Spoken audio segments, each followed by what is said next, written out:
Senator John Barrasso, chairman of the Republican Conference, sits on the Foreign Relations Committee. And Senator, thank you for coming back today. We got a number of topics to get through. The news from New Zealand is very tough to digest.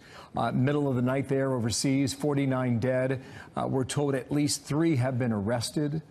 At one point, it was described as 3 men, and maybe a woman may have been arrested as well. We'll see where that goes on the police side of this. But your first reaction to this when you woke up this morning? Well, I agree with the Prime Minister, and I agree with the statement out from the White House. This is horrific to me. This is terrorism. But whether it's in New Zealand at the mosque, whether it was in the synagogue in Pittsburgh, the South Carolina church, the Texas church, it is particularly disturbing when it happens to people who are at worship. It's a horrible story, and it's something that we continue to learn more about as the morning goes on. Who was involved, just how premeditated that attack was. I want to get in the words of the president this morning, reacting to that attack, saying, quote, "My warmest sympathy and best wishes goes out to the people of New Zealand after the horrible massacre in the mosque. 49 innocent people have so senselessly died, with so many more seriously injured. The U.S. stands by New Zealand for anything we can do. God bless all." Senator, final thoughts on this. What should our message be to New Zealand in the wake of this horrible attack there? Well, certainly we stand by them. We continue to condemn terror and terrorism. The world continues to be a dangerous place, and we will continue in this war against terror and terrorism around the world. Well, it's sick to think that he wanted to get a message out there, and he did it on social media, and he did it with the killing and the fact that he stayed alive and may stand trial in New Zealand sometime soon. Sir, another topic, the vote went on the national emergency. It went down yesterday. I want to get to that. Chuck Schumer reacting to the rebuke here. So it's not an easy vote. I take my hats off to those members on the other side of the aisle who have let principle rise above party, who understand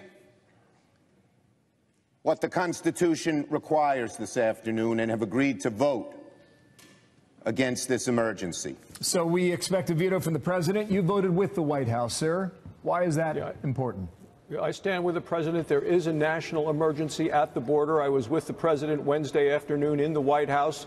He felt that if the vote was going to go this way, he is prepared to veto. I encourage him to do so, and his veto will be sustained. There are not the votes to override the president.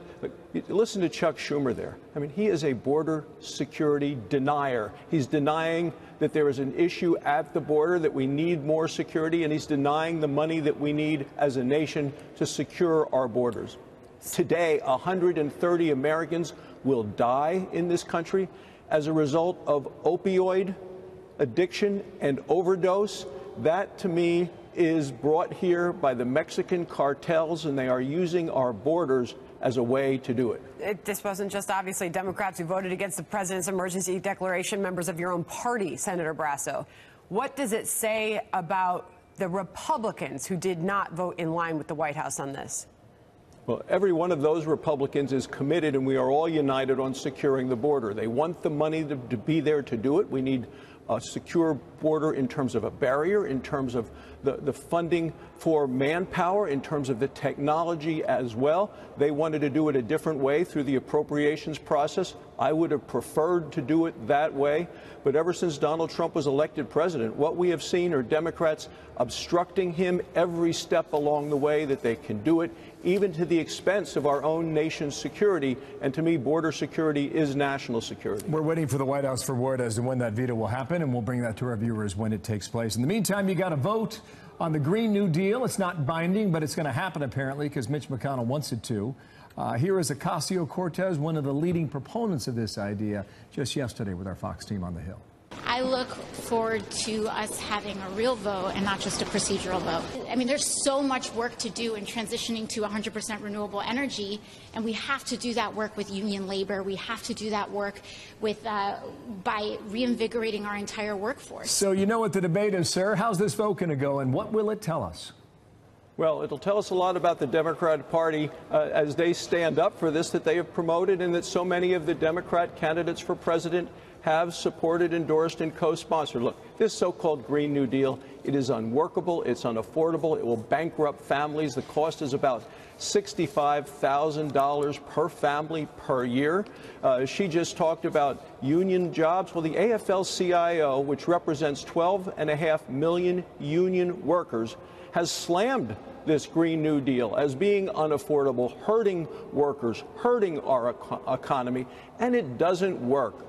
What is happening is, in terms of global emissions, the United States only makes 13% of those. 33% come from China and India. We should not tie our hands behind our backs, lose our own competitive advantage in ways against other countries, and put us at an own disadvantage on the idea of this pipe dream that is going to hurt our economy, hurt our workers. It's truly a road to socialism. And it's not just energy that they're trying to control, it's health care and it's our lives. But still, we've seen a lot of support for it, a lot of enthusiasm around it. And some of those Democrats that are vying for their party's nomination for the presidency are backing the Green New Deal. What does all of this mean for 2020, Senator? Well, for 2020, it shows, Sandra, that the Democrats are taking a sharp, hard left turn. Liberalism, to me, they're careening over the liberal cliff. They have taken so many hardline positions which go way so outside the American mainstream that it's scary. And it's the so-called Medicare for All, which eliminates private insurance in this country. It's the so-called Green New Deal, which forces expenses of $65,000 on every family in America every year. You've seen their position on abortion recently, which essentially allows murder after birth has occurred, item after item. The Democrats have gone far to the left, and I think that's going to be what we're going to see in 2020, because we started by talking about the border. We have presidential candidates on the Democrat side who want to eliminate immigration customs enforcement.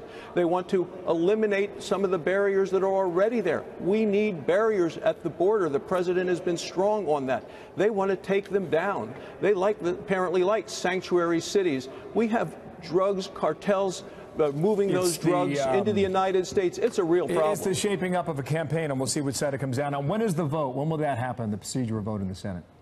It'll happen about a week and a half from now. Okay. We'll have plenty of time to debate it, discuss it, and then defeat it. All right, Senator John Barrasso, we'll see what happens then. Thank you for your time, the Republican from Wyoming.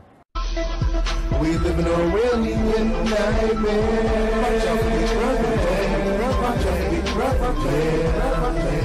We live in a really nightmare.